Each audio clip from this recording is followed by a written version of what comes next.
today we are going to fascia fix our spines and doing some cat camel or cat cow with some added resistance and activation to really address the fascia rather than just moving the spine, which is great too.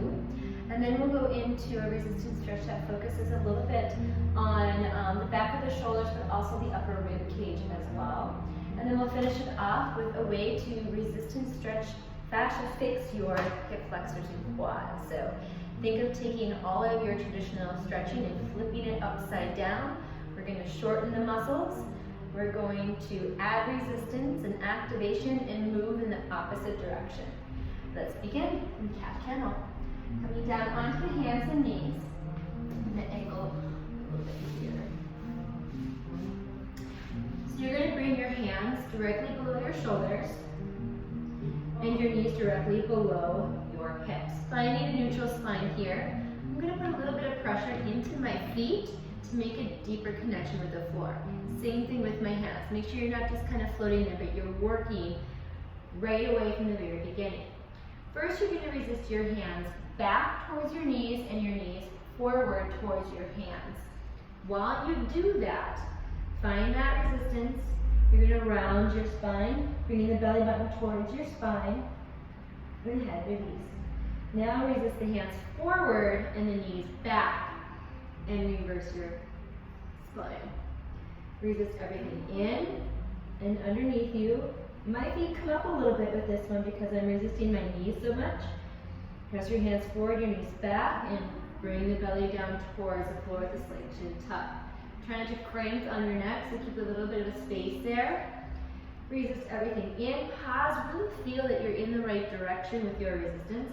Round that spine, feel how your body is moving. Press your hands down and forward, knees back. One more round.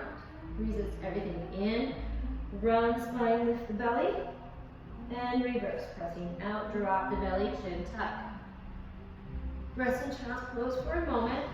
Arms are reaching out in front of you. Your head comes down, forehead to touch the floor. Inhale, full breath in. Exhale. Good, rest the head, one more breath in. And exhale.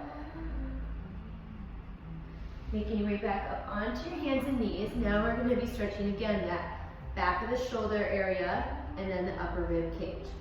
So to start, we're going to bring our knees apart a little bit as we just did. And you're going to take one step over to the side. You don't want to go all the way over, but just so your body's kind of on that diagonal here.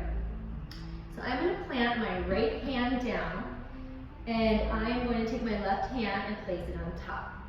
So I'm shortening this area here, the area that I'm going to fascia stretch.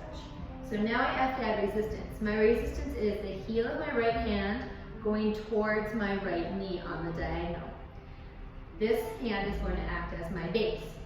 So I'll find that resistance. Once I feel it in the area that I'm targeting, my upper shoulder, back shoulder, rib cage, then you're going to peel your body in the opposite direction and bringing the shoulder slightly down towards the floor, keeping the resistance the entire time. Come back up without resistance. Add resistance, find a pause, really make sure you're feeling it in that space. Reaching away from the hand, you're lengthening in the opposite direction. Oh, I really feel this one. Back up, add resistance. Draw the body in the opposite direction and shoulder towards the floor. One more time.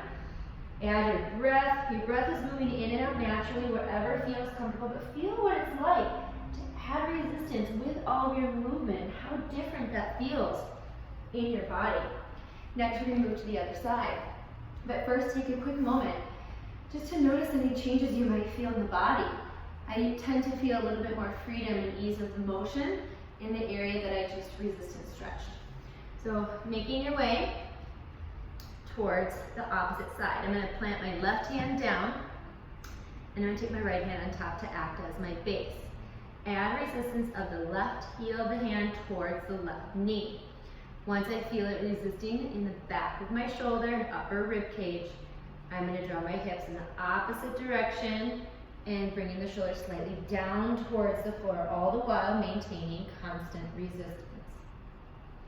Bringing it back up, add resistance. The benefit happens at the beginning of the motion, actually where you don't feel it quite as much. That's why it's very important to get the resistance in the right place before you move.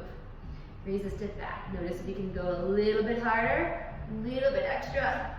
Plant that hand down, pull the body in the opposite direction. Breathe through it. This work isn't passive, relaxed stretching. You are strengthening all the other parts of your body that you are using to move. Last one. Resist the hand down and back. Pull the body in the opposite direction. Addressing any tight fascia, dense fascia, or scar tissue that might be in your way from normal function in your shoulder. Good. Take a moment to stand up. Shake it out a little bit. I feel like I can open up my chest a little bit more, retract my shoulders a little bit better to improve my posture. So your quads and hip flexors. Traditionally, when you're stretching your quads, people will grab their foot and pull it back until they feel a stretch in your quad, maybe the hip flexors. If this stretch is overdone, you have the possibility of adding more dense fascia as a protection mechanism from the body or even scar tissue. So the better way to do this, that's more protective, but also it's good to create more flexibility in this area, is to add those three elements. Shorten the area that you're going to be stretching, add resistance and movement in the opposite direction. So although you may start here, rather than pulling back to feel the stretch, we're going to shorten the hip flexors and quads. I'm going to bring my knee slightly in front of my standing leg. It's also a good balancing exercise, but feel free to hold on to a wall or a countertop here. So my resistance isn't back, it's actually into the shoulder area, forward. So I'm going to resist my knee like I want to go straight forward with my knee, and I let the strength in my hand win ever so slightly, and I'm bringing my foot back. And not too far, just right about there. It's a very small movement. Resist the knee forward. Use the strength of the arm to bring it back. You have the power to add as much resistance as you want. I try to get it so I can feel it in my hip flexor at the beginning. I know that's an area that I need to be stretching. 2 more. And I love this for balance, but again, it doesn't have to be about balance.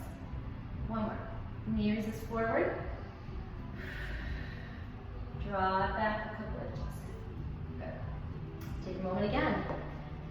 Feel freedom in my leg here, and I hope to feel the same way when I do the other side. So I'm going to turn to the other side, sit up nice and tall, grab the foot, grab something to hold on to or balance, and we're going to shorten the hip flexor, add resistance forward. And I'm going to draw my knee back. Resist forward, keep that knee forward, feel that resistance in the strength of the arm to draw it back. Knee resist forward, back. 2 more. Knee resist forward. If you feel anything uncomfortable in your knee, do not do this stretch. If it feels uncomfortable and you can adjust it by turning your knee in or out, and continue if it's pain-free that way. And gently let it go. Mount pose, take a deep breath in, and exhale. Thank you for fascia stretching your shoulder, the chest, and the flexor today. Thanks.